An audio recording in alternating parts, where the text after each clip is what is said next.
పెడుతుంటారు. అందుకనే అలా అలా పెట్టడం నేర్చుకున్నా. Thank you for being so inspirational uncle. Thank you for your inspiration. Thank you for so much.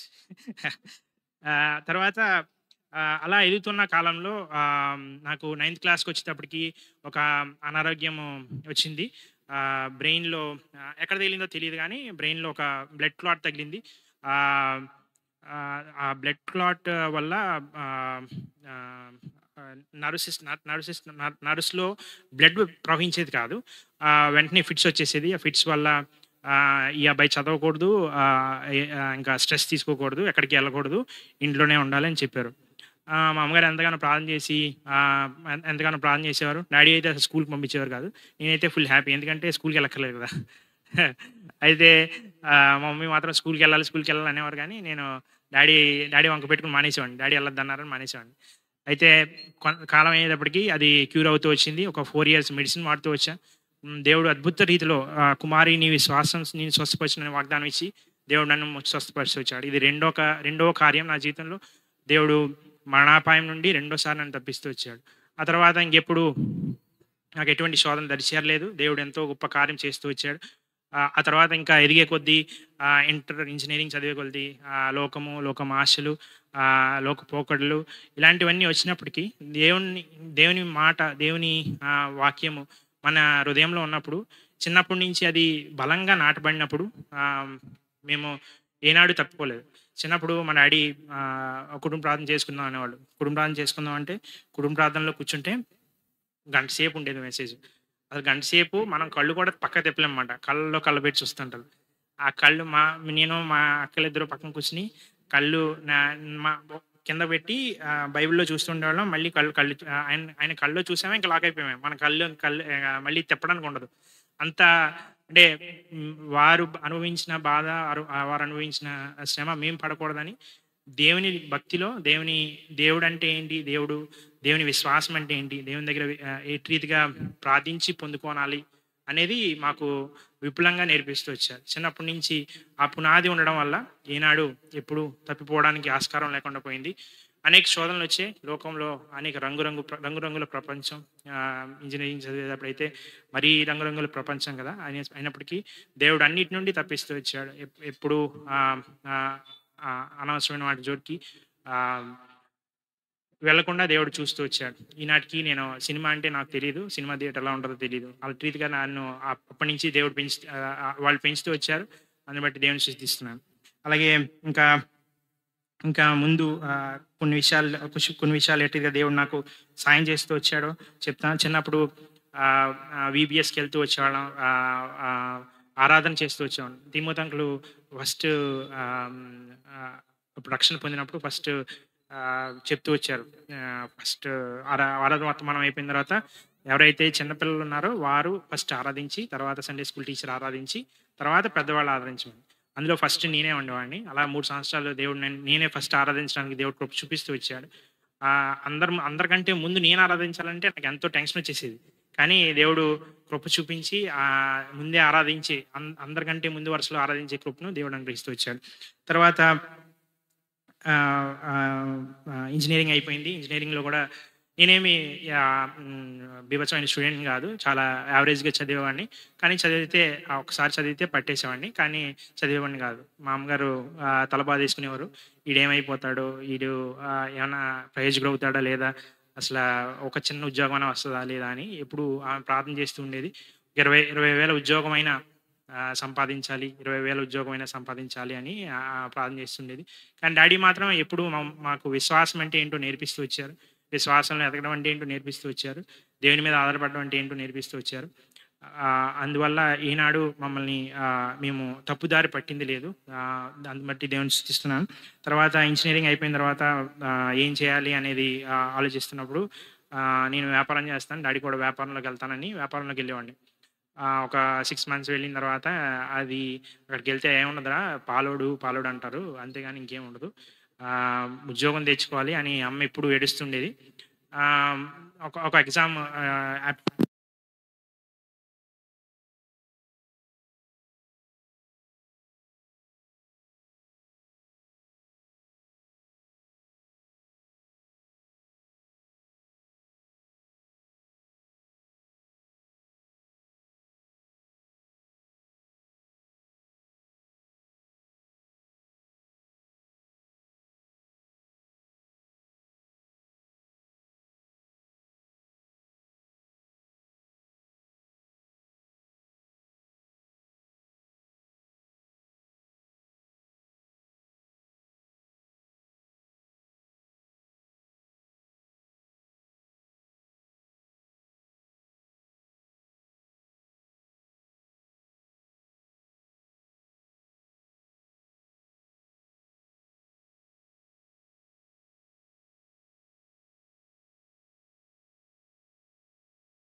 ఉద్యోగం ఉంది. ఇంక నాది నేను కాళ్ళు రెగేస్తూ తిరిగేవాడిని.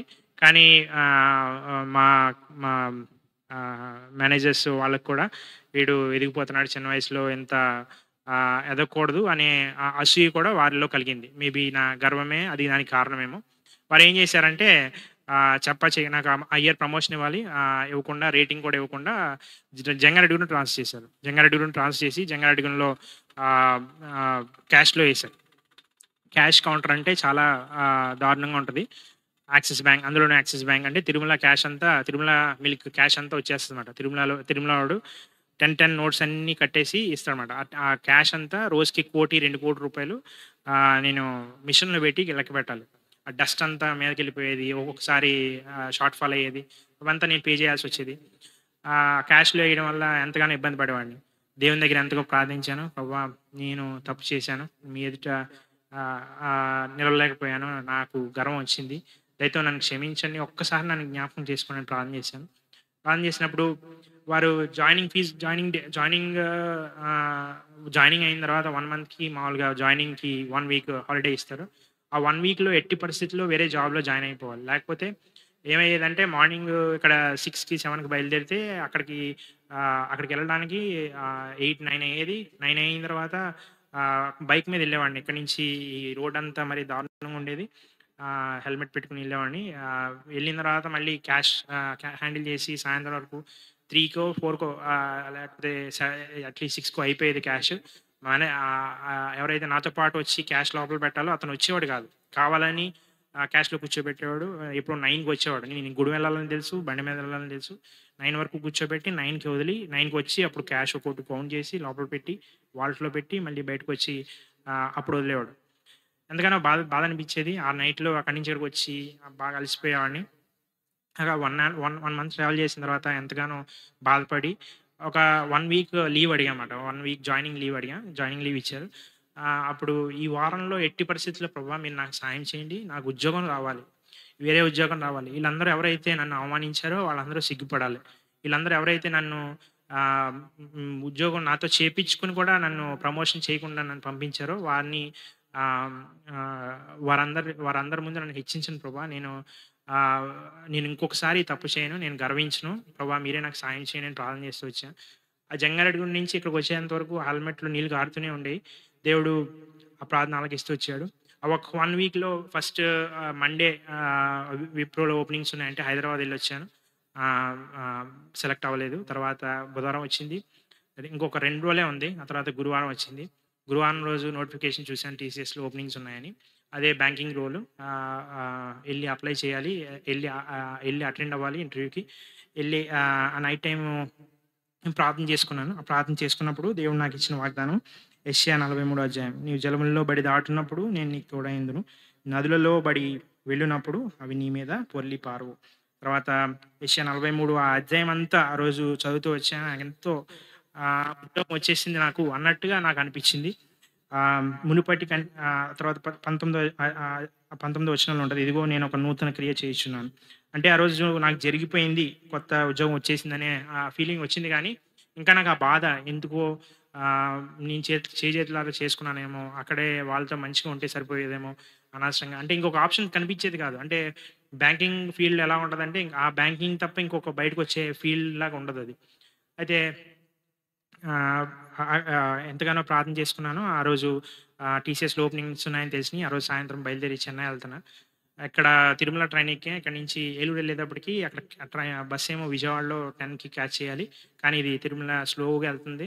ఇక ఇదైతే క్యాచ్ చేయలేమని చెప్పి ఏలూరులో దిగిపోయాను. ఏలూరు దిగిపోయి ఫ్రెండ్‌ని రమ్మని ఆ ఫ్రెండ్ నన్ను అక్కడ టోల్ గేట్ దాకా డ్రాప్ చేయమంటే, ఆ టోల్ గేట్ దాకా డ్రాప్ చేస్తున్నాడు బండి మీద. ఎళ్తుంటే అది వర్షం. బాగా వర్షం వస్తుంది. రోడ్డుకి అడ్డంగా చెట్టు పడిపోయింది. చెట్టు పడిపోతే ఆ చెట్టుని గుద్దేసి కింద పడిపోయాం. కింద పడిపోతే ఆహ్, అప్పుడు నాకు ఈ వాక్యం గుర్తొచ్చింది. జలముల్లో బడి దాటినప్పుడు అవి నీ మీద పొర్లి పారవు. నీ జలములో బడి దాటినప్పుడు నేను నీకు తోడైందును. నదుల్లో బడి వెళ్ళినప్పుడు అవి నీ మీద పొర్లి పారవు. ఎంతగానో వర్షం నల్లటి రోడ్‌లో పడిపోయాం. మొత్తం ప్యాంట్ అంతా చిరిగిపోయింది. ఒకటే ప్యాంట్ పట్టుకెళ్ళాను ఇంటర్వ్యూకి కూడా. ఆ ప్యాంట్ అంతా చిరిగిపోయింది. వెంటనే మేము పడిపోయామని చెప్పి వెనకాల నుంచి ఒక ఏసీ కార్ వచ్చి ఆగింది. ఆయన చూసి "ఎక్కడికెళ్ళాలమ్మా" అంటే, "నేను అర్జెంట్‌గా ఇంటర్వ్యూకెళ్ళాలండి. ఇలా విజయవాడ ఎళ్ళాలంటే" "సరే ఎక్కమ్మా" అని తీసుకెళ్ళి కరెక్ట్‌గా బస్ దగ్గర దింపాడు. బస్ కదులుతుండగా బస్సెక్కాను. బస్సెక్కి ప్యాంట్ చిరిగిపోయింది. ఇదేం లేదింక. ఇంటర్వ్యూ ఎట్టి పరిస్థితిలో కొట్టాలని ఇంగా చెన్నై ఎళ్ళాను. చెన్నై ఎళ్లి ఆ ఇంటర్వ్యూ ఆ రోజు అటెండ్ చేశాం. ఆ రోజు వచ్చిన వాళ్ళు మొత్తం 30 మందైతే ఆహ్, వ రిటన్ ఎగ్జామ్‌లో ముగ్గురిని క్వాలిఫై చేశారు. అందులో నేనొకడిని. ఆ తర్వాత ఆ 3 ఇంటర్వ్యూస్ నెక్స్ట్ డే చేస్తామన్నారు.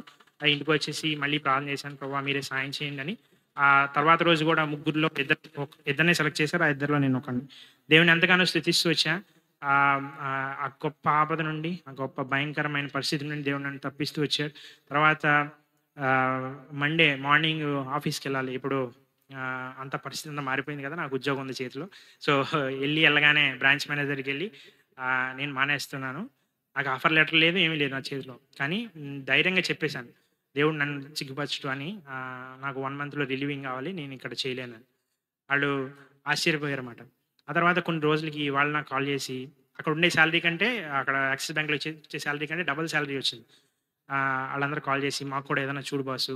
మేమిక్కడ పడలేకపోతున్నాం. ఇక్కడ నన్ను ఎవరైతే అక్కడి నుంచి ఇక్కడికి ట్రాన్స్‌ఫర్ చేశారో వాళ్ళే ఆహ్, ఇప్పటికి ఫోను చేస్తారు. నువ్వు ఎలా ఎలా ఎళ్ళావు బాసు మలేషియా ఎలాగెళ్ళావు?" ఇలాగే అంటారు. ఇదే ఇదే వర్డింగ్. "ఎలా ఎళ్ళావు బాసు మలేషియా? అసలు నువ్వు ఎలా ఇక్కడ బ్యాంకింగ్ నుంచి అంత స్కోప్ ఎలా వచ్చింది? మాకేమన్నా చూడు ఉద్యోగం." అంటే దేవుడు ఎక్కడైతే నేను అవమానపరచబడ్డానో అక్కడే నన్ను గనపరుస్తూ వచ్చాడు. దాని తర్వాత చెన్నై వెళ్తూ వచ్చాను. తర్వాత చెన్నైలో టీసీఎస్‌లో వర్క్ చేస్తూ వచ్చాను. అక్కడ జీఈ నుంచి ఒకరోజు కాలొచ్చింది. జీఈ అనేది జనరల్ ఎలక్ట్రిక్ కంపెనీ. ఐఐటీస్ నుంచి మాత్రమే తీసుకుంటారాళ్ళు. చాలా పెద్ద కంపెనీ. ఆహ్,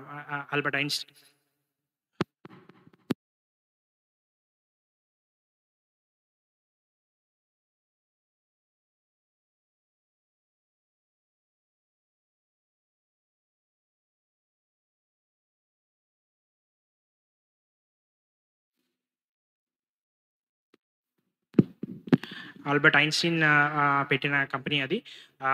లైట్ కనిపెట్టిన అతను 100 ఇయర్స్ బ్యాక్ పెట్టిన కంపెనీ. సో, ఆ రోజు ఆ జీఈ అనే కంపెనీ నుంచి కాలొచ్చిందని నాకు తెలియక నేను బిజీగా ఉన్నాను. ట్రాఫిక్‌లో ఇరుక్కుపోయాను. ఈరోజు అటెండ్ అవ్వలేకపోయాను అని చెప్పాను. తర్వాత కొన్ని రోజులు పోయిన తర్వాత మళ్ళీ ఇంకొకసారి మళ్ళీ కాల్ చేశారు. కాల్ చేసి, "ఈరోజు ఇంటర్వ్యూ ఉంది. You know where this call is coming from? Do you know GE? GE is a bigger company. You need to attend this call" అన్నాడు. అంటే నాకు అర్థం కాల. తర్వాత ఫ్రెండ్ అడిగి, "జీఈ అనే కంపెనీ చాలా పెద్ద కంపెనీ. ఆ కంపెనీ నుంచి కాల్ వచ్చిందంటే అసలు నువ్వు అలా చేసావా? ఎళ్లి అటెండ్ అవ్వు" అన్నారు. ఎళ్లి అటెండ్ అయ్యాను. అసల అయిష్టంగానే ఎళ్లి అటెండ్ అయ్యాను. చాలా ఫుల్ గెడ్డంతో ఎళ్ళాను. ప్రాపర్ అటైర్‌లో కూడా లేను. ఎళ్లి అటెండ్ అయ్యాను. వెంటనే సెలెక్ట్ చేసుకున్నారు. చేసుకొని ఇక్కడికొచ్చేదానికంటే డబుల్ సాలరీ ఇస్తూ వచ్చారు. దేవుడు మరలా కనపరుస్తూ వచ్చాడు. ఆ జీఈ కంపెనీలో వాళ్ళకి వాళ్ళుగా పిలిచి ఇస్తూ వచ్చారు. ఆ తర్వాత ఒక 2 ఇయర్స్ అయిన తర్వాత ఆ జీఈ నుంచి ఒక ఆయిల్ అండ్ గ్యాస్ అనే oil and gas wing separate అవుతుంటూ ఆయిల్ అండ్ గ్యాస్ అనే బేకర్ హ్యూజ్ అనే కంపెనీ. ఆ కంపెనీ సెపరేట్ అవుతుంటే దానికి ట్రెజరీకి సంబంధించిన బ్యాంకింగ్ లీడ్ కావాలంటే నన్ను మళ్ళీ రమ్మని చెప్పారు. నాకు మళ్ళీ ఇంటర్వ్యూ చేశారు. ఇంటర్వ్యూ చేసి అది కూడా చాలా ఈజీగానే తీసుకొని మలేషియాలో జాబు ఇస్తూ వచ్చారు. మలేషియా 2019లో ఎళ్తూ వచ్చాను. 2019లో వెళ్ళినప్పుడు ఎంతగానో భయపడుతూ వచ్చాను. ఎలా ఉంటది వేరే దేశం. అప్పుడెళ్ళినప్పుడు దేవుడు భయపడకము నేను నీకు తోడై అనే వాగ్దానం ఇస్తూ వచ్చాడు. ఆ వాగ్దానం పట్టుకొని ఆ దేశానికెళ్తూ వచ్చాం. వెళ్ళినప్పటి కాడి నుంచి ఎటువంటి కంప్లెయింట్ లేకుండా దేవుడు ఎంతగానో 4 సంవత్సరాల్లో 3 ప్రమోషన్‌లొచ్చినియి. ఎంతగానో ఆశీర్వదిస్తూ వచ్చాడు. ఎంతగానో అభివృద్ధిలోకి తీసుకొస్తూ వచ్చాడు. ఏనాడు నేను పట్టుకున్న వాక్యాన్ని నేను వదలలేదు. రుచి చూచి ఎరిగిన అనుభవాలు ఏది విడిచిపెట్టలేదు. దేవుడు అటు రీతిగానే సాయం చేస్తూ వచ్చాడు. తర్వాత 2018లో మలేషియా ఎళ్ళకముందు మ్యారేజ్ జరుగుతూ వచ్చింది. ఆ విషయంలో కూడా దేవుని దగ్గర ఎంతగానో ప్రార్థన చేశాం. దేవా నీ చిత్తంలోనే జరగాలి. నీ చిత్తం ఏదైతే అదే నాకు నా జీవితంలో నడిపించమని దేవుడు అద్భుత రీతిలో ఇద్దరికీ ఒకటే వాగ్దానం. హబక్కు 2, 3 ఇది తప్పక జరుగును అనే వాక్యం వచ్చింది. తర్వాత నాకు కీర్తనలు 128 అధ్యాయము ఎంతో బావుంటది. కుటుంబానికి సంబంధించింది.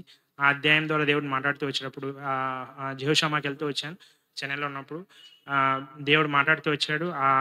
అది దేవుని చిత్తమని తెలుసుకొని అది ప్రొసీడ్ అవుతూ వచ్చాం. తర్వాత దేవుడు రూబీని అనుగ్రహిస్తూ వచ్చాడు. రూబీ ఎంతగానో మా మా జీవితాల్లో హ్యాపీనెస్ నింపుతూ వచ్చింది. ఆహ్, ఆ తర్వాత ఆహ్, ఈ 5 సంవత్సరాల్లో ఎంతగా దేవుడు ఆశ్రయించాడంటే, ఒక ఆల్మోస్ట్ ఒక 10-15 కంట్రీస్ ఎళ్ళుంటాను నేను.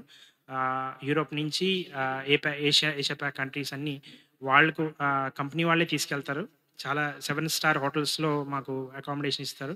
నేనొక్కడినే ఎళ్ళేవాడిని. ఎందుకంటే నన్ను ఆహ్, ఫస్ట్ లీడ్‌గాని చేశారు. తర్వాత మేనేజర్‌గా చేశారు. ఇప్పుడు సీనియర్ మేనేజర్‌గా వర్క్ చేస్తున్నాను.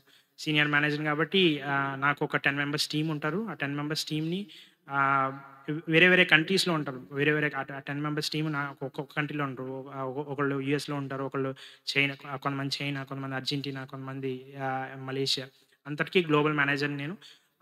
అంతగా దేవుడు ఈ వాక్యం ఎప్పుడైతే నాకు ఈ 43 అధ్యాయం ఎప్పుడైతే వచ్చిందో, అప్పటినుంచి ఇప్పటి వరకు దేవుడు ఏ విషయంలోనూ విడిచిపెట్టక అనేక రకాలుగా దేవుడు ఆశ్రయిస్తూ వచ్చాడు.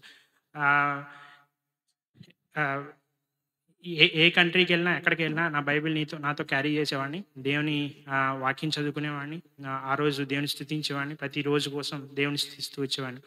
ఆ తర్వాత లాస్ట్ ఇయర్ దేవుడు గొప్ప కృప చూపిస్తూ వచ్చాడు. ప్రభువా, ఒక కుమారుడిని అనుగ్రహించమని ప్రార్థన చేసినప్పుడు దేవుడు ఆ సంవత్సరం అక్కడ మలేషియాలో స్పెషల్ మీటింగ్స్ జరుగుతుంటే ఆ రోజు వాక్యంతో దేవుడు మాట్లాడుతూ వచ్చాడు. కుమారులు యెహోవా అనుగ్రహించు స్వాస్యము, గర్భఫలం యెహోవా ఇచ్చు స్వాస్యం బహుమానమే అని ఆ వాక్యం వచ్చింది. ఆ రోజే నెక్స్ట్ రోజే ప్రెగ్నెన్సీ కన్ఫర్మ్ అయింది. కన్ఫర్మ్ అయిన తర్వాత ఎంతగానో స్తుతిస్తూ వచ్చాం. ఖచ్చితంగా ఇది బాబే అనుకున్నాం. కానీ ఒక 1 మంత్‌లో, 2 మంత్‌లో తనకి కరోనా వచ్చింది. కరోనా వల్ల బేబీ ఏమైనా ఇష్యూ అవుతదేమో అని భయపడ్డాం. తర్వాత థర్డ్ మంత్‌కొచ్చేటప్పటికి అక్కడ జెండర్ రివీల్ చేస్తారు. చెప్పేస్తారు. ముందే చెప్పేస్తారు మలేషియాలో. చెప్పేసారు. ఇట్స్ ఎ బాయ్ అని. ఎంతగానో దేవుని దగ్గర ఆ ఆ ఆ ఆనందిస్తూ వచ్చాం. ఆ తర్వాత లాస్ట్‌కి 8 మంత్స్‌కొచ్చేటప్పటికి ఇండియా వచ్చేసాం. అంతా బానే జరుగుతుందనేటప్పటికి ఒక కాంప్లికేషన్ చెప్పారు. 1,00,000 మందిలో ఒకళ్ళకుంటదిది. బేబీకి మదర్‌కి బ్లడ్ కలుస్తుంది. లోపల ఎక్కడ కలుస్తుందో చెప్పలేం గానీ, బేబీది మదర్‌ది బ్లడ్ కలుస్తుంది. ఆహ్, పుట్టినంటగానే ఆహ్, ఆహ్, సీరియస్ కండిషన్‌లో పుడతాడు. పుట్టినప్పుడు తీవ్రమైన జాండీస్ ఉంటది. పుట్టిన వెంటనే ఏదైనా అవ్వచ్చు. సో, మీరు ఇక్కడ తీసుకోవాలంటే ఇక్కడ తీసుకోవాలి. లేకపోతే రెయిన్‌బో తీసుకెళ్ళండి విజయవాడ డెలివరీకి అని చెప్పారు. అలాగే ఒక లాస్ట్ 3 వీక్స్ ఆ కడుపేసుకొని అలాగే విజయవాడ స్కానింగ్‌కెళ్తూ వచ్చింది. ఇంకా దగ్గరికొచ్చిన తర్వాత ఇంకా పెడియాట్రిషియన్‌ని దగ్గర పెట్టుకొని ఇక్కడే చేసేస్తామని చెప్పారు. చేసిన తర్వాత బాబు హెల్తీగానే పుట్టాడు. మార్నింగు పుడతమే యెల్లోగా పుడతాడేమో అన్నట్టుగా చెప్పారు. తర్వాత హెల్తీగా పుట్టాడు. పుట్టిన తర్వాత సాయంత్రం వచ్చేటప్పటికి బాగా ఆహ్, బాగా బిలీరూబిన్ వాల్యూస్ పెరిగిపోయినియి. ఈవినింగు చిల్డ్రన్ హాస్పిటల్ తీసుకెళ్ళినప్పుడు ఇక్కడ కాదు, సాయంత్రం వరకు దాంట్లో పెట్టాము బాక్స్‌లో. ఇంకా ఇక్కడ కాదు, రెయిన్‌బోకి తీసుకెళ్ళిపోమని చెప్పారు. ఆ రోజు తనకు కూడా చెప్పలేదు. ఇంకా ఇక్కడే ఉన్నాడు, హాస్పిటల్‌లో ఉన్నాడని చెప్పి తీసుకెళ్ళి రెయిన్‌బోలో జాయిన్ చేసాం. రెయిన్‌బోలో జాయిన్ చేసినప్పుడు నాకెంతో బాధ. తిమోతి అంకుల్ కూడా వచ్చారు. తిమోతి అంకుల్ నా జీవితంలో ప్రతి స్టెప్‌లో ఉన్నారు. ఎక్కడంటే నా నా చిన్నప్పుడున్నారు. నా పెళ్ళైనప్పుడు మమ్మల్ని నడిపిస్తూ వచ్చారు. తర్వాత పిల్లలు పుట్టిన ప్రతిసారి ఆయనే ఫస్ట్ హాస్పిటల్ ఎటెండి. ఆయనే ఫస్ట్ ప్రార్థన చేసేవారు. ఆయన ఆ రోజు కూడా వచ్చారు. అక్కడికెళ్ళిన తర్వాత వాళ్ళు చెప్పిందేంటంటే ఐసీయూలో పెట్టాలి. ఒక 2 డేస్ అబ్జర్వేషన్, ఒక 1 డే అబ్జర్వేషన్‌లో పెడితే గాని ఏం చెప్పలేమన్నారు. తీసుకెళ్ళి ఆ చిన్న పిల్లోడు, నాకు ఎంతగానో బాధనిపించింది. కార్‌లో బయట పడుకున్నాను. ఆడినొక్కడినే అక్కడ వదిలేసి, మీరందరూ ఎవరో ఉండక్కర్లేదు, అందరూ ఎళ్ళిపోండి. ఐసీయూలో పెట్టేసాం కదా! చిన్న బాక్స్‌లో పెట్టేశారు. నన్నక్కడనే అక్కడ వదిలేసి, ఏమి తెలీదు ఆడికి, ఏం తెలుస్తుంది ఆ చిన్న పిల్లోడికి. నన్నక్కడ వదిలేసి వచ్చేయాలంటే ఎంతగానో బాధనిపించింది.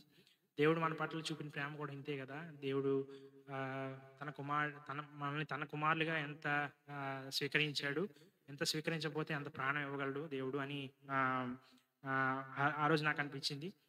అయితే నైటంతా హాస్పిటల్ బయటే కార్‌లో పడుకున్నా. ఆ తర్వాత తెల్లారికి కొంచెం 11, 12 ఆ టైంకి రిలీఫ్ మెసేజ్ చెప్పారు. బానే ఉన్నాడు. మదర్ ఫీడింగ్ ఇవ్వచ్చు. మదర్ ఫీడింగ్ కావాలితే తీసుకురండి అని చెప్పారు. అయితే ఆ సాయంత్రానికి ఇంకా తను ఫీడింగ్ లేక ఫార్ములా ఫీడింగ్ ఇచ్చాం. తర్వాత రోజుకి కొంచెం బయటికి రూమ్‌కి డిశ్చార్జ్ చేశారు. రూమ్‌లో పెట్టి తర్వాత ఒక 1 మంత్ తర్వాత మళ్ళీ ఒకసారి బిలిరూబిన్ చెక్ చేద్దామని ఎళ్తే ఇంకా హెవీగా ఉంది. అప్పుడు మళ్ళీ ఒక 2 డేస్ హాస్పిటల్‌లో పెట్టారు. తర్వాత మళ్ళీ తీసుకొచ్చాం. ఇప్పుడైతే బాబు హెల్తీగా ఉన్నాడు. దేవుని కృపను బట్టి దేవుడు కూడా ఆ విషయంలో కూడా దేవుడు గొప్ప కార్యం చేస్తూ వచ్చాడు.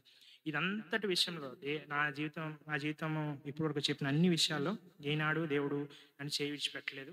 దేవుని కలిగినప్పుడు, దేవుని మీద విశ్వాసం ఉంచినప్పుడు నన్ను ఎప్పుడు సిగ్గుపరచలేదు. అది మాత్రం నేను రూఢిగా చెప్పగలను. నా జీవితంలో ఆహ్, అనేకమైన ఆహ్, అనేకమైన అవస్థలు చూశాను, అనేకమైన శ్రమలు చూశాను. అయినప్పటికీ దేవుడు ఏనాడు నన్ను చేయి విడిచిపెట్టలేదు. ఈనాడు ఆహ్, హ్మ్, హ్మ్, ఈనాడు నన్ను దాని నుంచి బయటికి తీసుకురాకుండా వదలలేదు. అందుని బట్టి దేవుని స్తుతిస్తున్నాను. అలాగే ఆహ్, లాస్ట్‌లో నేను చెప్పాలనుకున్నది ఒకటే. రుచి చూసి దేవుణ్ణి ఎరిగినప్పుడు ఆ రుచి చూసి ఎరిగిన ఆ అనుభవాన్ని దేవుడు లైఫ్ లాంగ్ నా జీవితంలో ఉంచుతూ వచ్చాడు. అనేక ఈవులు నాకు అనుగ్రహిస్తూ వచ్చాడు. ఇంకా చాలా మటుకు షార్ట్ కట్ చేశాను కానీ అనేక ఈవులను దేవుడు అనుగ్రహిస్తూ వచ్చాడు. ఈ కాలంలో ఈ ఈ లోకంలో ఇష్టమే కాదు, స్పిరిచువల్‌గా కూడా ప్రతి స్టెప్‌లో మనం నేను దేవుని మీద ఆధారపడిన కొలిది దేవుడు ఎంత సమీపంగా ఉన్నాడో అనేది నాకు రుజువు చేస్తూ వచ్చాడు.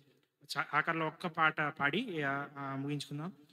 రుచి చూచి ఎరిగితిని యెహోవా ఉత్తముడనియు. రుచి చూచి ఎరిగితిని యెహోవా ఉత్తముడనియు. నా కొరకై, నా కుటుంబం కొరకై ప్రార్థించండి. ఆహ్, ఈ యొక్క అవకాశం ఇచ్చినందుకు అత్యున్నతములకి థ్యాంక్స్ చెప్తున్నా. Thank you. Praise lord.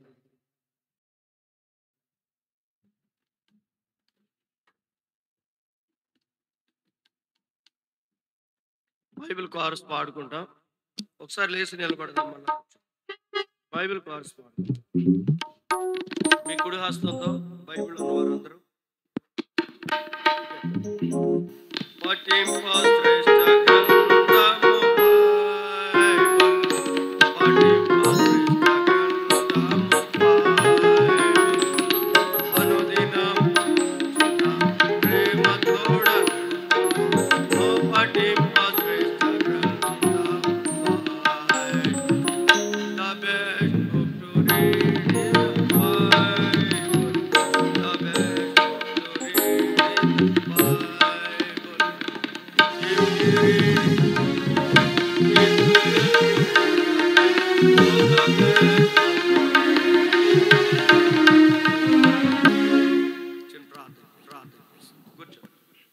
పరిశుద్ధుడైన తండ్రి, ప్రేంగల్ మా ప్రభు వందనాలు చెల్లిస్తున్నాం. రూపా సృష్టిలో మీరు చూపిన ప్రేమ అంతటిని బట్టి అంచెంచెలుగా బాల్య వయసు నుండి తల్లి గర్భాన్ని పుట్టింది మొదలుకొని ఇంతవరకు చేస్తూ వచ్చిన సహాయాలన్నిటి కొరకే, ఆయన బిడ్డల విషయంలో కూడా చేస్తున్న మేలు కొరకే మీకు ఎన్నో స్తోత్రాలు చెల్లిస్తూ ఉన్నాం. ప్రభా, ఈ సమయం అందు మీ దాసుడు నాయన జర్మియా గారు వాక్యం చెప్పనయండగా మీ ఏడంతల ఆత్మతో నింపి ప్రభు మీరే మాట్లాడండి, మీరే మహిమ పొందవలసిందని ప్రార్థిస్తున్నాం. మీ దేవునితో నింపమని ప్రార్థిస్తున్నాం. యేసు ప్రభువారి నామములో ప్రార్థించి స్తుతించి వేడుకొంచుంటున్నాను మా పరమ తండ్రి, ఆమేన్.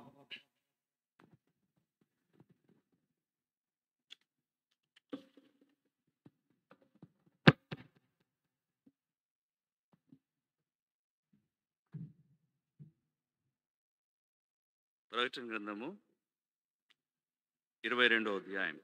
ప్రకటన గ్రంథము 22వ అధ్యాయము 12వ వచనం అందరం కలిసి చదువుకుందాం. ప్రకటన 22వ అధ్యాయము 12వ వచనము అందరం కలిసి. ఇదిగో త్వరగా వచ్చుచున్నాను, వాని క్రియ చొప్పున ప్రతి వానికి ఇచ్చుటకు నేను సిద్ధపరిచిన జీతము నా యొద్దనున్నది. ప్రభు ఈ వాక్య భావం ద్వారా ఈ రాత్రి మనతో మాట్లాడలాగున ప్రభు సహాయం కొరకే మరొకసారి ప్రార్థన చేస్తాం. ప్రేమ కలిగిన తండ్రి, మా ప్రభుని నామంలో మీ స్తోత్రం. నేను ఈ రాత్రి కూడికలో ప్రభా మిమ్మల్ని ఆశ్రయిస్తున్నాం. సాక్ష్యం ఇచ్చుటకై ప్రభా మరి రూపస్ మీరు ఉపయోగించుకున్నందుకై స్తోత్రములు. తండ్రి, కలిగిన మా ప్రభా మీరు మాకు బయలుపరిచిన ఈ యొక్క టీం బట్టి మీకు స్తోత్రములు. ప్రభా మీరు త్వరగా రాబోతున్నావు కనుక మీరు ఆకుడు కొరికే మేము ఎట్లా సిద్ధపడాలో ప్రభా మీ వాక్యం ద్వారా మా గమనానికి రాత్రి మీ యొక్క తలంపులు తెమ్మని వేడుకుంటున్నాం. ప్రేమల తండ్రి, చేరువచ్చిన మీ బిడ్డలందరిని బట్టి కూడా మీ స్తోత్రములు. ప్రతి వానికి మీరు నిర్ణయించిన భాగము ప్రభా మీరు వారికి ఇవ్వమని వేడుకుంటున్నాను. దళితండి అల్పండి ప్రభా కరుణించండి. దళితండి ముఖ్యాంశం ఇది. ఇదిగో నేను త్వరగా వచ్చుచున్నాను. ప్రకటన గ్రంథము చివరి అధ్యాయంలోనే 3 సార్లు ఈ మాట రాయబడింది. 7వ వచనంలోను, 12వ వచనంలోను, 20వ వచనంలో. ఎందుకంటే తప్పనిసరిగా త్వరలోనే ప్రభు అయిన యేసుక్రీస్తు వారు ఈ భూమి మీద రాబోతున్నాడు. 2020 సంవత్సరాల క్రితము ఆయన మొదటిసారిగా భూమి మీదకి వచ్చినాడు. మళ్ళా ఆయన రాబోతున్నాడు. బైబిల్ గ్రంథంలో యేసు ప్రభు మొదటిసారి వచ్చేదానికి సంబంధించిన ప్రవచనాలన్నీ కూడా అద్భుతమైన రీతిగా ఎగ్జాక్ట్గా లేశమైన తేడా లేకుండా నెరవేర్చబడ్డాయి. బైబిల్ గ్రంథంలో యేసుక్రీస్తు ప్రభు మొదటిసారిగా వచ్చిన రాకడి కంటే రెండోసారి రాబోతున్న ఆ సంఘటనకు ఎక్కువ ప్రాముఖ్యత ఇవ్వబడింది. బైబిల్ పండితుల అభిప్రాయం ప్రకారము యేసు ప్రభు యొక్క మొదటి రాకడ గురించి ఒక ప్రవచనం ఉంటే రెండవ రాకడ గురించిన ప్రవచనాలు ఇంచుమించు 25 ఉన్నాయట. అంటే 1:25. మొదటి రాకడే అంత ఎగ్జాక్ట్గా ఫుల్ఫిల్ అయితే మరి రెండవ రాకడ ఎంత మనోహరంగా జరగబోతుందో చూస్తాం. కనుక ఎందుకని ప్రభువైన యేసుక్రీస్తు మరలా ఈ భూమి మీద రాబోతున్నాడు? ఇప్పుడు మనం చదివినాము. ఈ కింద వచనాలను కూడా చదివితే ఆయన వచ్చేదానికి గల కారణాలు రాయబడ్డాయి. మళ్ళీ ఒకసారి గమనించండి. ప్రకటన గ్రంథం 22వ అధ్యాయం 12వ వచనం. ఇదిగో త్వరగా వచ్చుచున్నాను, వాని వాని క్రియల చొప్పున ప్రతి వానికి ఇచ్చుటకు నేను సిద్ధపరిచిన జీతము నా యొద్దనున్నది. జీతం ఇచ్చుడు కొరకే ప్రభు యేసుక్రీస్తు వస్తున్నాడు. మొదటిసారిగా వచ్చినప్పుడు ప్రభు మానవాళికి రక్షణ తెచ్చినాడు, రక్షకుడిగా వచ్చాడు. కల్వరిశిలువలో తన ప్రాణం ఇచ్చి నిత్యమైన మహిమాయుక్తమైన రక్షణ సిద్ధపరిచాడు.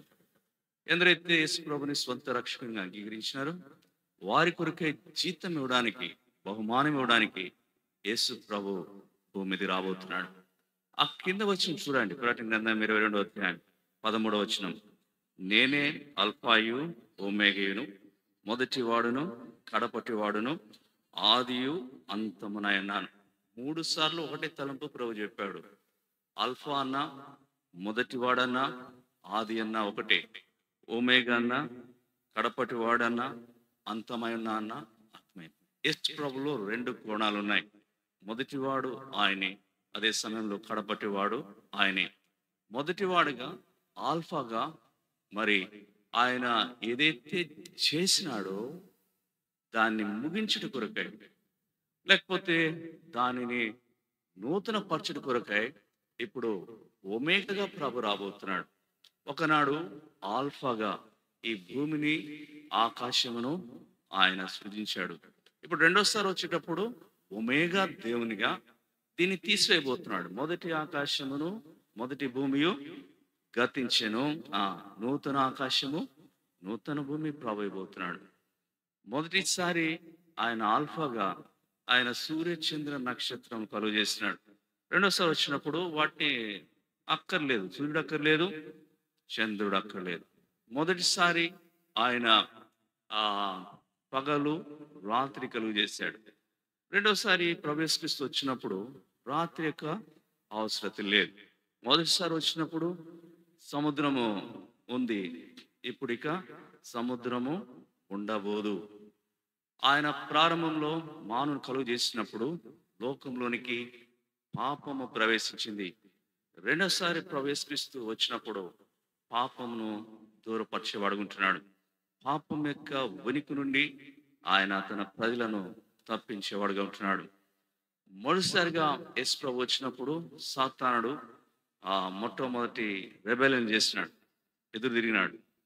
ఇక్కడ ప్రకటన గ్రంథంలో వాడిని ప్రభు పూర్తిగా రూపుమాపోతున్నాడు. ఆది కాండంలో మొదటి ఆదాం యొక్క వివాహం ఉంటే ప్రకటన గ్రంథంలో రెండవ ఆదాం యొక్క వివాహం ఉంటుంది. కాబట్టి ప్రభువైన యేసుక్రీస్తు రెండోసారి ఎందుకు వస్తున్నాడంటే ఒమేగా దేవునిగా నూతనమైన కార్యం చేయట కొరకై, ఏదైతే ప్రారంభించాడో దాన్ని సంపూర్తి చేయడం కొరకై యేసు ప్రభు మరలా రాబోతున్నాడు.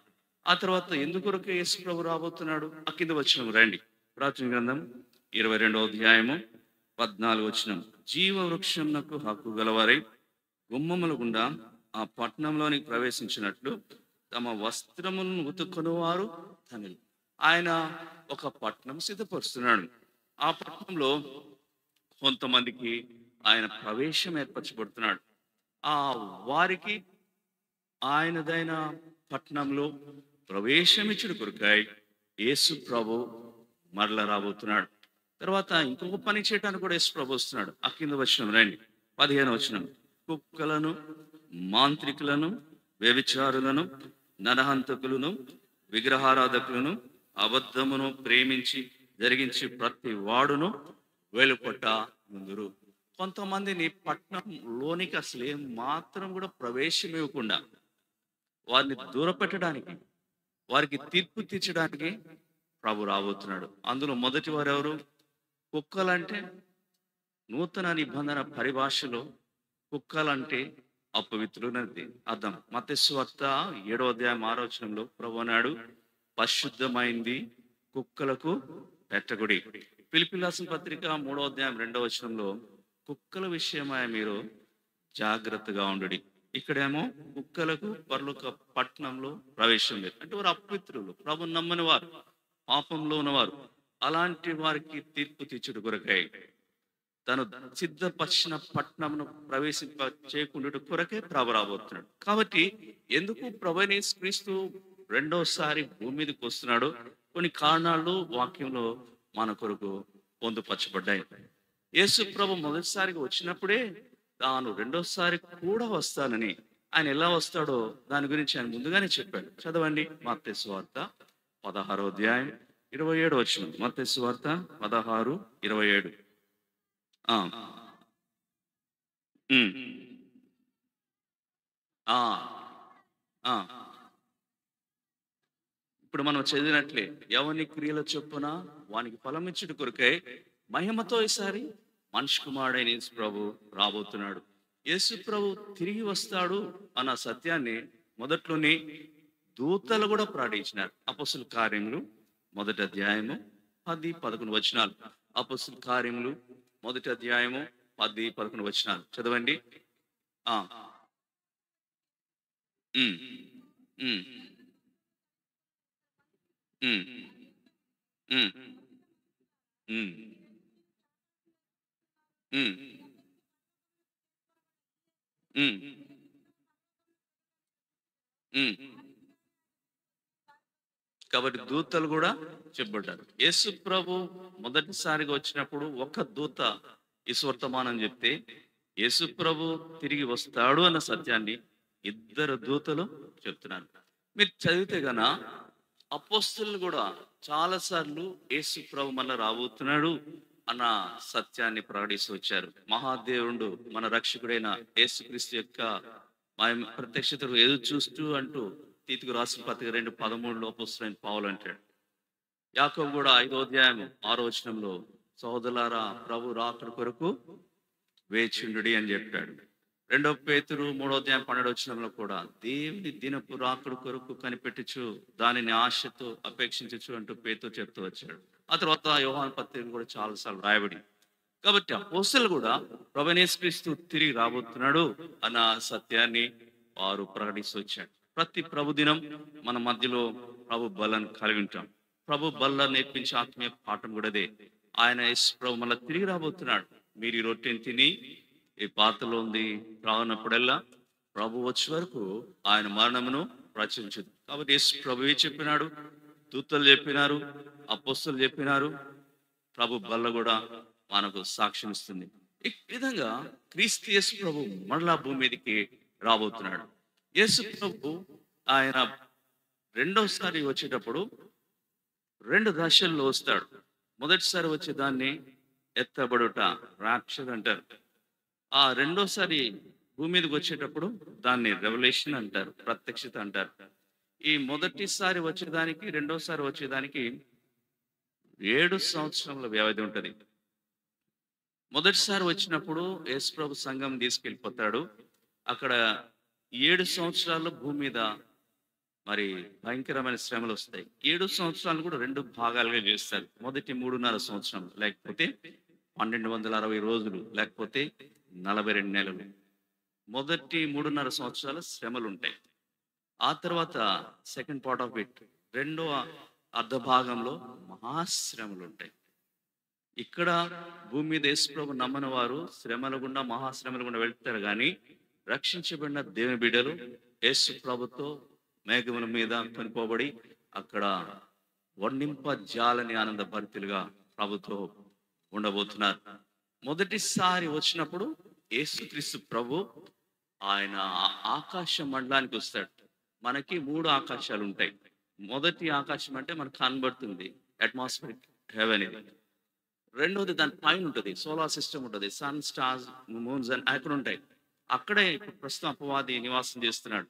ఎఫెసీ రాసిన పత్రిక 6వ అధ్యాయం 12వ వచనంలో ఆకాశ మండలం ముందున్న దురాత్మల సమూహం, అక్కడి నుంచి వాడు ఆపరేట్ చేస్తున్నాడు. ప్రభువైన యేసుక్రీస్తు 3వ ఆకాశంలో ఉంటాడు. ఆ 3వ ఆకాశానికే 2 కొరింథీ 12వ అధ్యాయం 2వ వచనంలో అపోస్తలుడైన పౌలు కొనిపోబడ్డాడు. 3వ ఆకాశం నుండి 2వ ఆకాశానికి, ఆకాశంలోనికి యేసుప్రభు వచ్చినప్పుడు సంఘం ఎత్తబడుతుంది. అయితే రెండోసారి ఆయన 7 సంవత్సరాల తర్వాత వచ్చేటప్పుడు ఆయన భూమి మీదకి వస్తాడు. మొదటిసారి భూమి మీదకి రాడు, అక్కడికి వస్తాడు. రెండవసారి భూమి మీదకి వస్తాడు. అది కూడా ఎగ్జాక్ట్ గా లొకేషన్ కూడా చెప్పబడింది. యెరూషలేములో ఆ ఒలివ కొండ మీద ఆయన పాదములు పెట్టబోతున్నాడు. యేసు ప్రభు మొదటిసారి వచ్చినప్పుడు సంఘం కొరకే వస్తున్నాడు. తన వధువైన సంఘం కొరకు ఆయన రాబోతున్నాడు. ఆయన 7 సంవత్సరాల తర్వాత ఆయన సంఘంతో కలిసి భూమి మీదకి రాబోతున్నాడు. యేసు ప్రభు మొదటిసారిగా వచ్చినప్పుడు కేవలం విశ్వాసులకు సంబంధించింది, వారే ఎత్తబడతారు. 7 సంవత్సరాల తర్వాత మళ్ళా తిరిగి భూమి మీదకి వచ్చినప్పుడు అది అందరికీ సంబంధించిన సంఘటన. యేసు ప్రభు సంఘం కొరకే ఆయన మరి మధ్యాకాశానికి వచ్చేది ఒక మిస్టరీ, ఒక మర్మము. అందుకని అపోస్తలుడైన పౌలు అంటాడు, మొదటి కొరింథీ 15వ అధ్యాయం 51వ వచనం, ఇదిగో నేను ఒక మర్మము మీకు తెలుపుచున్నాను. ఇది మర్మం. అయితే ప్రభువైన యేసుక్రీస్తు రెండోసారి భూమి మీదకి వస్తాడన్నది అది మర్మం కాదు. పాత నిబంధనలో దాని గురించిన ప్రవచనాలు ఉన్నాయి, కొత్త నిబంధనలో దాని గురించిన ప్రవచనాలు ఉన్నాయి. మొదటిసారి యేసు ప్రభు భూమి మీదకి వచ్చినప్పుడు, ఆ మధ్యాకాశానికి వచ్చినప్పుడు ఎవరికి కనబడు ఆయన, సంఘం ఎత్తబడుతుంది అంతే. రెండవసారి సంఘంతో కలిసి తన దూతలతో భూమి మీదకి వచ్చేటప్పుడు అందరికీ కనబడతాడు. ఇదిగో ఆయన మేఘారూఢుడై వచ్చుచున్నాడు, ప్రతి నేత్రము ఆయనను చూచును, ఆయన పొడిచిన వారు కూడా చూస్తారు. కాబట్టి ఇట్లాంటి కొన్ని తేడాలు ఉన్నాయి. ప్రభువైన యేసుక్రీస్తు మొదటిసారి వచ్చినప్పుడు అక్కడ సంఘం తీసుకెళ్ళిన తర్వాత అక్కడ న్యాయపీఠం ఉంటుంది. దాన్ని ఏమంటారంటే క్రీస్తు న్యాయపీఠము. ప్రభువైన యేసుక్రీస్తు రెండోసారి సంఘంతో వచ్చిన తర్వాత ఆ తర్వాత ఇంకొక సింహాసనం ఉంటుంది, అది ధవళమైన మహాసింహాసనము. ఈ రెండు వాటికి తేడా ఉంది. యేసుక్రీస్తు యొక్క న్యాయపీఠం యొద్ద కేవలము విశ్వాసులు మాత్రమే ఉంటారు, ఒక్క అవిశ్వాసి కూడా అక్కడికి రాడు. అట్లనే యేసుక్రీస్తు యొక్క మహాధవళమైన సింహాసనం యొద్ద అందరూ అవిశ్వాసులే ఉంటారు, ఒక్క విశ్వాసి కూడా అక్కడ ఉండడు. అంటే యేసు ప్రభు న్యాయపీఠం మీద యొద్ద ఒక్క విశ్వాసి కనపడడు. అట్లనే ప్రభు యేసుక్రీస్తు యొక్క మహాధవళమైన సింహాసనం యొద్ద ఏ విశ్వాసి కూడా కానపడడు. కాబట్టి ప్రభువైన యేసుక్రీస్తు త్వరగా రాబోతున్నాడు. సహోదరుడా, సోదరి, బైబిల్ గ్రంథంలో చెప్పబడిన సూచనలన్నీ కూడా యేసుక్రీస్తు ప్రభు ఆయన భూమి మీదకి వచ్చిన సెకండ్ పార్ట్ గురించి, రెండవ దశ గురించి మాత్రమే చెప్పబడ్డాయి సూచనలుగా. దీనికి ర్యాప్చర్కి ఏ సూచన కూడా చెప్పబడలేదు, ఏ సమయమైనా జరగచ్చు. కాబట్టి మనం ప్రస్తుత దినాల్లో చూస్తున్న ఈ సైన్స్ అన్ని కూడా, ఈ సూచనలన్నీ కూడా యేసు ప్రభు యొక్క రెండో రాకడికి అంత సమీపంగా ఉంటే మరి చూడండి, దానికంటే 7 సంవత్సరాల ముందు జరగాలి. ఇది ఎప్పుడైనా సమయమైనా జరగవచ్చు. అసలు ఎందుకని యేసు ప్రభు సంఘం కొరకే రాబోతున్నాడు?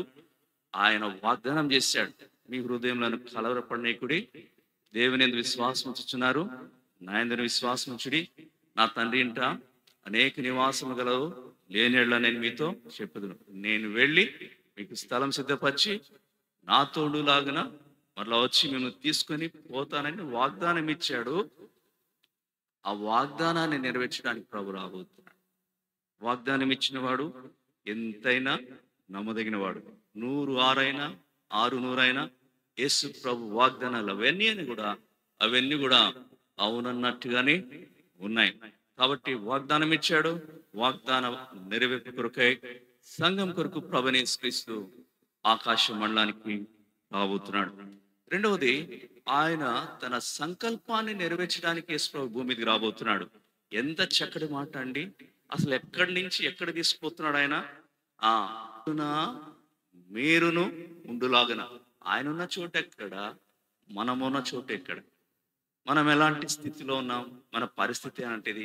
ఆయన ఎంత మహోన్నతుడు, ఎంత ఔన్నత్యం కలిగిన దేవుడు. ఆకాశ మహాకాశములు పట్టజల అద్వితీయ సత్యదేవుడు, అత్యున్నతమైన సింహాసనాసీనుడు. ఆయన చోటు దగ్గర నిన్ను నన్ను కూడా రక్షించుకుని అక్కడ ఆయన చోటులో ఆయన దగ్గర పెట్టుకోవాలని ఆయన సంకల్పం ఎంత ఉన్నతమైంది ప్రియులరా. ఆ సంకల్ప నెరవేర్పు కొరకై యేసు ప్రభు రాబోతున్నాడు. ఇది ఎట్లా ఉంటుందంటే, రాజైన దావీదు మెఫీబోషెతు విషయంలో చేసిన మేలుకు గుర్తుగా కనబడుతుంది. రాజైన దావీదు ఎక్కడున్నాడు? రాజభవనంలో ఉన్నాడు. యోనాతాను బట్టి మెఫీబోషెతుకి ఆయన ఉపకారం చేయాలనుకున్నాడు. మెఫీబోషెతు ఎక్కడున్నాడు? ఇప్పుడు ఎక్కడున్నాడు? అసలు ఎక్కడ ఉండవలసిన వాడు ఎక్కడికి ఉన్నాడు? ఎక్కడో లోదేబార్లో మాకీరింట అలా ఉన్నాడు. వెంట చూడండి, దావీదు ఏం చేశాడు? ముందు ఆయన స్థలాన్ని మార్చాడు. నువ్వు ఎక్కడ ఉండవు, నువ్వు ఇక్కడ రావాలా, నీ స్థలం ఇది, నేనున్న చోటు నువ్వు రావాలా అన్నాడు. తద్వారా ఏం జరిగింది? ఎక్కడో దూరస్తుడుగా లోదేబార్లో ఉన్న మెఫీబోషెతు ఎక్కడికి వచ్చాడు? రాజనగర్లోనికి వచ్చాడు. రాజనగర్లోకి వచ్చిన వాడు ఇప్పుడు ఎక్కడికి వెళ్ళాడు? రాజ గృహంలోనికి వెళ్ళాడు. రాజగృహంలో చాలా గదులు ఉంటాయి కదా, రాజగృహంలో చాలా మంది సేవకులు ఉన్నాడు. రాజగృహంలో కూడా ఎక్కడికి వెళ్ళాడు? సాక్షాత్తు ఏకంగా రాజు బలయద్దకు వెళ్ళికొచ్చినాడు. ఎక్కడ లోదేవారు, ఎక్కడ రాజు వల్ల. రాజు వల్ల దగ్గర ఎంతకాలం కూర్చుంటున్నాడు? సదాకాలం. ప్రతిరోజు రాజు వల్ల దగ్గర రాజుతో పాటు కూర్చుంటున్నాడు. అలా కూర్చొని రాజుతో కలిసి భోజనం చేయటం వలన ఎలా ఎంచబడ్డాడు? రాజకుమారులలో ఒకడైనట్టుగా ఎంచబడ్డాడు. అట్లనే యేసుక్రీస్తు కూడా భూమి మీద పడి చెడి మంటి పురుగులమైన మనలను ప్రేమించిన వాడై తన అద్భుతమైన సంకల్పాన్ని బట్టి మనల్ని కూడా అంత గొప్పగా హెచ్చించాలనుకుంటున్నాడు. ఆయనతో పాటు ఆయన మహిమరాజ్యంలో ఆయన ఉన్న స్థలంలో కనీసం రాజకుమారుడు, నీవు రాజకుమారు కాదు, సాక్షాత్తు తన వధువుగా, తన భార్యగా, తనతో తన సింహాసనం మీద ఆయన కూర్చునబెట్టుడుకై రాబోతున్నాడు. ఆయన భార్య విషయమై అనుకున్న పట్టింపు ఎట్లాంటిది? అటువల్లి క్రీస్తు కూడా సంఘమును ప్రేమించి అది కళంకమైనను ముడతైనను అట్టిది మరి ఏదైనాను లేక పరిశుద్ధమైనది గాను నిర్దోషమైనది గాను మహిమగల దాని గాను తన ఎదుట దానిని నిలబెట్టుకోవాలని, మన జీవితంలో ఉన్న ముడతలు కళంకములు వాటన్నిటిని తీసి ఒకనాడు పరిపూర్ణమైన సిద్ధపాటు అటు పరిశుద్ధత నిర్దోషత్వం మహిమగల వధుగా ఆయనున్న చోటు అక్కడ ఆయనతో పాటు నిన్ను నన్ను ఉంచాలని ప్రేమ గల రక్షకుడు యేసుక్రీస్తు ప్రభు రెండోసారి మన కొరకే రాబోతున్నాడు. మన భవిష్యత్తు ఎంత శ్రేష్టమైందండి, ఎంత మరి మహిమాన్వితమైందండి. మన స్థాయి పడ్డది లోకంలో ఎంత అల్పులమో, ఇలాంటి ఎన్నిక లేని నీ కొరకై నా కొరకై ప్రేమ గల దేవుడు ఆయనతో ఉండులాగన, ఆయన భార్యగా ఉండలాగన సంఘమునకు ఎంత ప్రాముఖ్యత ప్రభు ఇస్తున్నాడు. కాబట్టి ఆయన తన సంకల్పం నెరవేర్చిన కొరకై ఆయన రాబోతున్నాడు. యేసు ప్రభు ఆయన వచ్చినప్పుడు అక్కడ రెండు గుంపులు ఉంటాయి. ఆ, నేను కొద్దిగా ఫాస్ట్ వెళ్ళటానికి ప్రయత్నిస్తున్నాను, సమయం అందుబాటులో ఉన్నాను కాబట్టి. అక్కడ ఆ, సజీవులుగా ఉన్న మనము, రెండవది క్రీస్తునందుండి మృతులైన వారు. యేసు ప్రభు వచ్చినప్పుడు మూడు శబ్దాలు వినబడతాయి. ఎట్లా వస్తాడంటే ఆర్భాటంతోనూ, ప్రధాన దూత శబ్దంతోనూ, దేవుని బోరతోనూ ఆయన పరలోకం నుండి దిగి వచ్చింది. ఈ ఆర్భాటం అయినా కూడా, ప్రధాన దూత శబ్దం అయినా కూడా, దేవుని బోర, అది కడ బోర, ఈ మూడు శబ్దాలతో దిగుతున్నాడు ఆయన. ఆ శబ్దాలు లోకం అంతటి వినిపించవు. రక్షించబడి ప్రభు రాకడ కొరకై ఎదురు చూస్తున్న వారికి ఆయన పడతాయి. మొదటిగా ఎవరు లేస్తారు? క్రీస్తునందుండి మృతులైన వారు లేతారు. వారు ఎప్పుడు లేస్తారు? ఆర్భటించినప్పుడు వారు లేస్తారు. చూడండి, ఆర్భటించుట అంటే బిగ్గరగా కేక పెట్టారు. ఇంగ్లీష్లో కూడా చక్కగా రాయబడింది, will come down with a shout, కేకతో వస్తాడు. మీరు గమనించండి, యేసు ప్రభు ఆర్భటించి కేక వేసినప్పుడు సమాధుల నుండి బయటకు వచ్చారు. లాజరు సమాధి దగ్గరికి వెళ్ళాడు యేసు ప్రభు. అప్పటికే 4 రోజులు అయిపోయింది. లాజరు బయటికి రమ్మని బిగ్గరగా కేక వేస్తే సమాధిలోని లాజరు సజీవుడై బయటకు వచ్చాడు. కల్వరిలో కూడా యేసు ప్రభు కేక వేశాడు. మత్తయి సువార్త 27వ అధ్యాయం 50వ వచనంలో యేసు మరలా బిగ్గరగా కేక వేసి ప్రాణం విడిచండి. అప్పుడేమైంది? కొన్ని పనులు జరిగినాయి. దేవాలయపు తెర చిరిగింది, భూమి వణికెను, బండలు బద్దలాయను. 52వ వచనం రాయబడింది, సమాధులు తెరబడి, ఆ కేక సమాధులు తెరబడ్డాయి. అప్పుడు అక్కడ అనేక మంది పరిశుద్ధ శరీరములు లేచారు. వాళ్ళు ఎక్కడికి వచ్చారు? సిటీలోకి వచ్చారు. అందరు కనబడ్డారు. కాబట్టి యేసు ప్రభు ఆర్భటించాడంటే మరణం జీవంగా మార్చబడుతుంది. సమాధిలోని వాళ్ళు బయటకు వస్తారు. మూడోసారి ఇప్పుడు ఆయన ఆర్భాటంతో వస్తున్నాడు. మేఘమండలం మీదకి వచ్చినప్పుడు, ఆర్భటించినప్పుడు క్రీస్తునందుండి మృతులైన వారు లేస్తారు. ప్రభునందు విశ్వాసం నుంచి లోకంలో చనిపోయిన వారు లేచిన వారుగా కనబడతారు. ఆత్మీయమట సజీవమైండు మనము వారితో కలిసి యేసు ప్రభు దగ్గరికి వెళ్తాం. ఎంత టైం పడుతుంది మనం వెళ్ళడానికి? అసలు ఎంత దూరం ఉంది ఇక్కడ నుండి ఆకాశ మండలానికి? చాలా దూరం ఉంది. ఎంత టైం పడుతుంది? ఒక్క నిమిషం కూడా కాదు. మీరు చదవండి, కొరింథీయులకు రాసిన మొదటి పత్రిక 15వ అధ్యాయము 51వ వచనం. కొరింథీయులకు రాసిన మొదటి పత్రిక 15వ అధ్యాయము 51వ వచనం.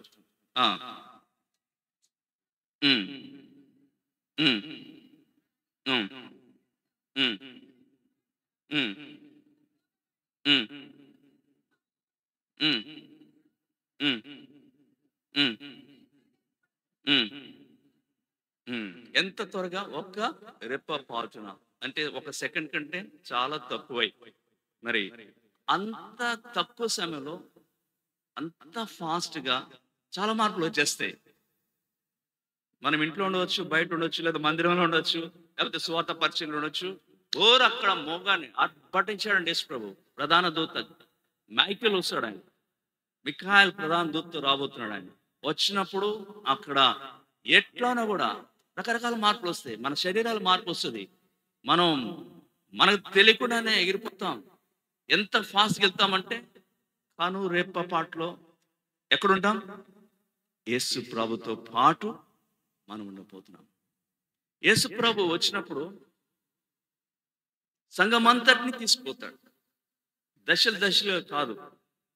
సేవకులందరినీ ఒకసారి, పరిచారకులందరినీ ఒకసారి, పెద్దలందరినీ ఒకసారి, విశ్వాసులందరినీ ఒకసారి అట్లా తీసుకెళ్తాడా? లేదు. సంఘమంతటిని ఇంటాక్ట్గా ఉన్న సంఘమంతటిని. అందుకని నీకు 3 సార్లు మాట రాయబడింది, మనమందరమును మనమందరమును మనము. ఎవరికి రాసినాడు ఆ పత్రిక? ఈ పత్రిక రాసింది ఎవరికి? కొరింథీయులకు రాసినాడు.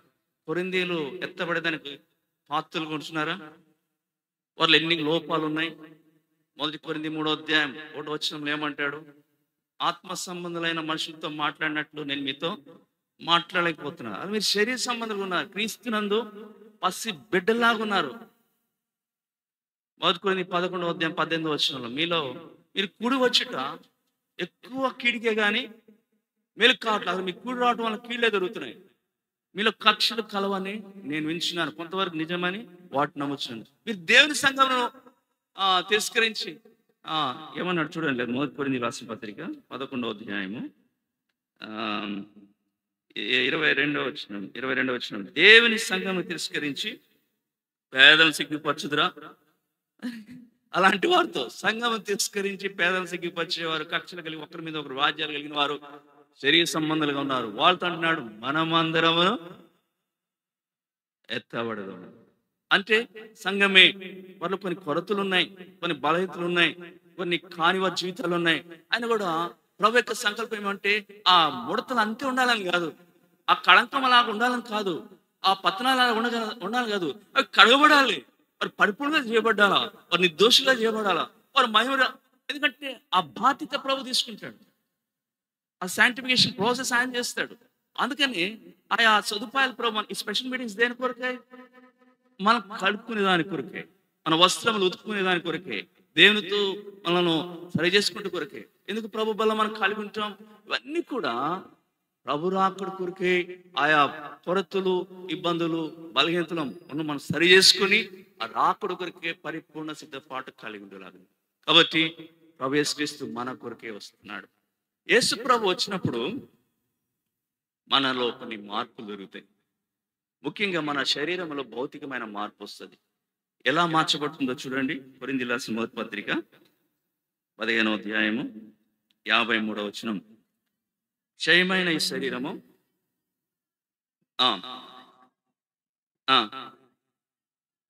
శరీరంలో మార్పు వస్తుంది. ఇప్పుడు ఉన్న శరీరము మధ్యమైంది, క్షయమైంది. దీనికి కొన్ని బలహీనతలు ఉంది. ఒక 4 అడుగులు ఎగరగలమా? ఈ శరీరం ఎగరలేదు. కొంచెం దూరం పరిగెత్తగలమా? కుదరదు. ఈ శరీరము క్షయమైన దానికి జబ్బులు ఉంటాయి, వృద్ధాప్యం వస్తే ముడతలు వస్తాయి, బలహీనత వస్తుంది. ఈ శరీరాన్ని ప్రభు మార్చేస్తాడు. రాప్చర్లో అక్షయమైన శరీరం ఇస్తాడు. అప్పుడు దూసిపోవడమే, ఏ హద్దులుండవు ఆ శరీరానికి. యేసు ప్రభు పునరుద్ధరణ అయిన తర్వాత శిష్యులు ఇంటిలో తలుపేసుకుంటే ఎక్కడికి వెళ్ళిపోయాడు? తలుపేసుకున్నా కూడా మధ్యలోకి వెళ్ళి అలాంటి అక్షయమైన శరీరం ప్రభు ఇవ్వబోతున్నాడు మనకి. అలాంటి అమర్త్యమైన శరీరం ప్రభు మనకి ఇవ్వబోతున్నాడు. రాప్చర్లో ఆ మార్పు వస్తుంది. మనం ఎంతగా ప్రభు మనం మారుస్తాడంటే మనలో పరిపూర్ణమైన మార్పు ప్రభు ఇస్తాడు. చూడండి, ప్రభుని చూడంగానే రేపు ప్రత్యక్షమైనప్పుడు, ప్రభుని కలుసుకున్నప్పుడు మనలో కలిగే మార్పు ఎలాంటిదంటే, దయచేసి చదవండి. యోహాను రాసిన మొదటి పత్రిక 3వ అధ్యాయము 2వ వచనం. మొదటి యోహాను 3వ అధ్యాయము 2వ వచనం.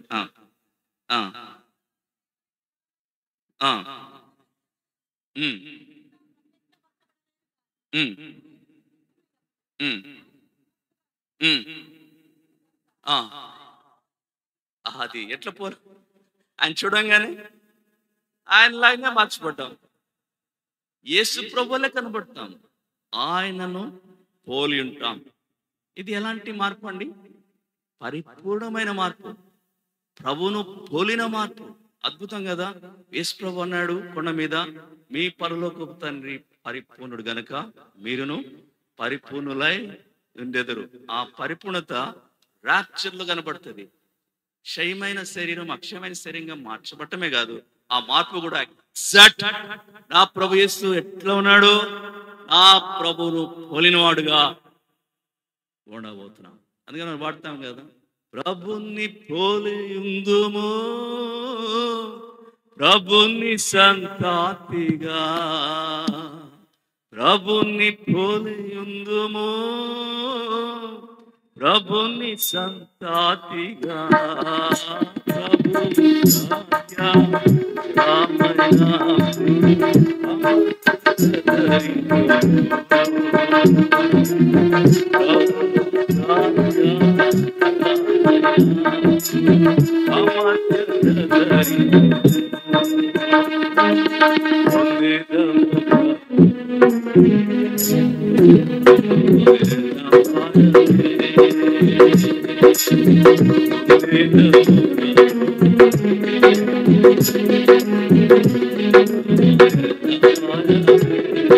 గొప్ప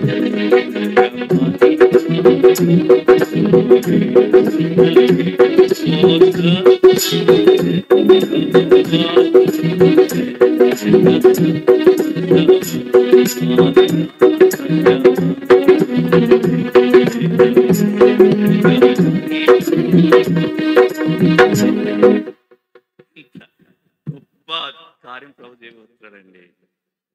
ఎలాంటి లోకంలో సౌందర్యం లేదు, సరైన ఆకారం లేదు, సరైన ఆరోగ్యం లేదు.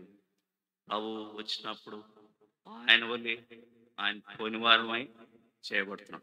తర్వాత ఈ మార్పు అది నిత్యమైన మార్పు. ఇక ఆ మార్పులోనే యుగయుగములు మహిమ రాజ్యంలో ప్రభుతో ఉండబోతున్నాం. మళ్ళా మత్స్యమైన శరీరం రాదు, ఇక మళ్ళా క్షయమైన శరీరం రాదు. కాబట్టి ప్రభు యేసుక్రీస్తు సంఘం కొరకే వచ్చినప్పుడు, సంఘం ఎత్తబడినప్పుడు ఈ మూడు మార్పులు జరుగుతాయి. భౌతికమైన మార్పు జరుగుతుంది, పరిపూర్ణమైన మార్పు జరుగుతుంది, నిత్యమైన మార్పు జరుగుతుంది. ప్రభు వచ్చినప్పుడు ఇద్దరిని మనం కలుసుకుంటాం. ఎవరెవరిని కలుసుకుంటాం? ప్రభు నందు నిద్రించిన మన ప్రియులను కలుసుకుంటాం. మన తల్లిదండ్రులు ప్రభు నందు నిద్రించి ఉంటారు.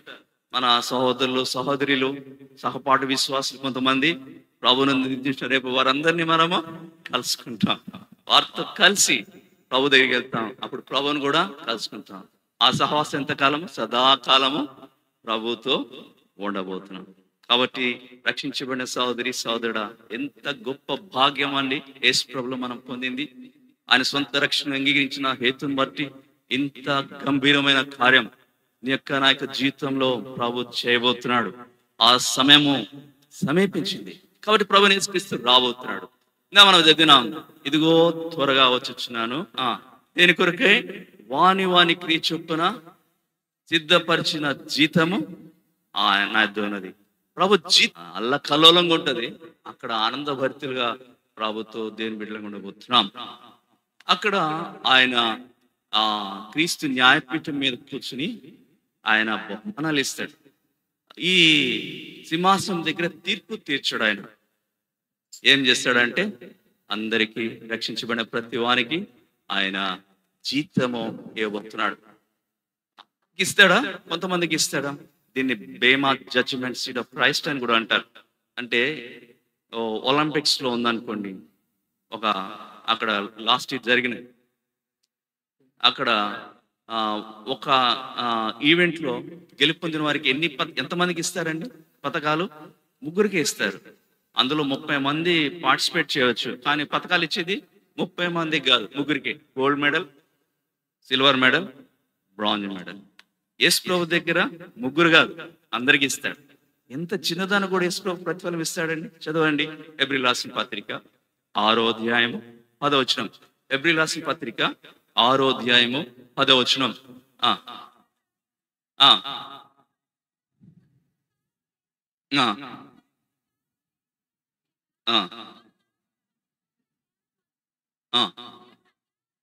అన్యాయస్తుడు కాదు, ఆయన నామం బట్టి మీరు చేసింది ఎంతైనా కూడా ప్రభు ఇచ్చేవాడుకుంటాడు. కాబట్టి సహోదరుడా, సోదరి, ఒకనాడు ప్రభు కొరికే మనం చేసిన దానికి ప్రభు దగ్గర బహుమానం పొందబోతున్నాం. అది చిన్నదైనా సరే, పెద్దదైనా సరే. చూడండి, మన అంచనాకు దేవుని అంచనా చాలా తేడా ఉంటుంది. మనం ఏంటంటే క్వాంటిటీ చూస్తాం, ఎంత అంటాం. ప్రభు ఏమో క్వాలిటీ చూస్తాడు, నాణ్యత చూస్తాడు, విశ్వసనీయత చూస్తాడు. మీటింగ్ అంటే ఎంతమంది వచ్చారు అంటారు, నెంబర్ కావాలి. ప్రభుకు నెంబర్తో ప్రమేయం లేదు. ఎంతమంది లోబడ్డారు, ఎంతమంది అంగీకరించారు, అది కావాలి. యేసు ప్రభు ఆ భేద విధురాలను మెచ్చుకుంది ఎంత కోసము? 2 కాసులు. మనం మెచ్చుకుంటాం 2 కాసులు ఇస్తే. యేసు ప్రభు ఆయన మోటివ్ చూస్తాడు. ఏం చేశామని కాదు, ఎలా చేశామో. రేపు అక్కడ క్రీస్తు న్యాయపీఠం మీద బహుమానం ఇచ్చేటప్పుడు చాలా విసిపోతామే. మనం కళ్ళ ముందు చాలా మంది విస్తారంగా ప్రభు కొరికి పనిచేస్తున్నట్టుగా చూస్తాం. అక్కడికి వెళ్తే అక్కడ వారు అంత పెద్ద బహుమానం పొందినట్టు కనపడు. మరి కొంతమంది అసలు చేశారా, వీళ్ళు చేశారా, ఆశ్చర్యం అవుతారు. గొప్ప బహుమానాలు ప్రభు ఇస్తాడు. ఏమైంది అక్కడ? వాళ్ళు చేశారు, బాగానే చేశారు, కానీ మోటివ్ ఎట్లా ఉందో ప్రభు తెలుసు. దేనికోసం చేశారు? పేరు కోసమా, గొప్ప కోసమా, స్వార్థం కోసమా? అదంతా అగ్ని చేత ప్రభు పరీక్షిస్తాడు. అగ్ని దాన్ని కొంతమంది చేశారు, వాళ్ళకున్న సామర్థ్యం చేశారు. ఆ కొద్దిది మంచి ఉద్దేశంతో ప్రభు కొరికి చేస్తే దానికి ఎంత గొప్ప బహుమానం ప్రభు ఇవ్వబోతున్నాడు. కాబట్టి సోదరి సోదరుడా, ప్రభు కొరికి మనం చేయాలి. ఎలా చేస్తున్నాం? విస్తారంగా నీకు మించింది ప్రభు చేయాలని కోరట్లేదు. తలాంతులు ఇచ్చాడు. ఎట్లా ఇచ్చాడు? ఎవని సామర్థ్యం చొప్పున వానికి ఇచ్చాడు. ఒక తలాంతు వాడు సామర్థ్యం అంతే. ఏ సామర్థ్యం ప్రభు నీకు ఇచ్చాడు, దాన్ని బట్టి నువ్వు ప్రభు కొరికి పని చేస్తున్నావా? ప్రభు కొరికి నమ్మకం చేస్తున్నావా? చేసే పని ఎట్లా చేస్తున్నావు? దేనికోసం చేస్తున్నావు? నిన్ను నువ్వు చూపించు.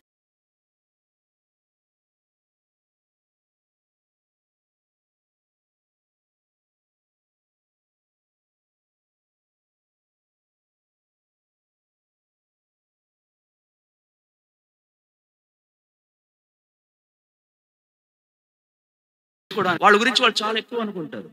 వాళ్ళు ఏమనుకుంటారు? దాని వృద్ధి చేసుకున్నాను, నాకేమి కుదువ లేదనుకుంటున్నారు. వాళ్ళు చూడంగానే వాళ్ళకి చాలా గర్వం వస్తుంది, అతిశయం వస్తుంది. అసలు ఏముందండి కుదువ? నాకు విస్తారమైన డబ్బు ఉంది, నాకేం కుదువ? ప్రభువాన్ని చూస్తున్నప్పుడు ఎట్లా ఉంది? Altogether different.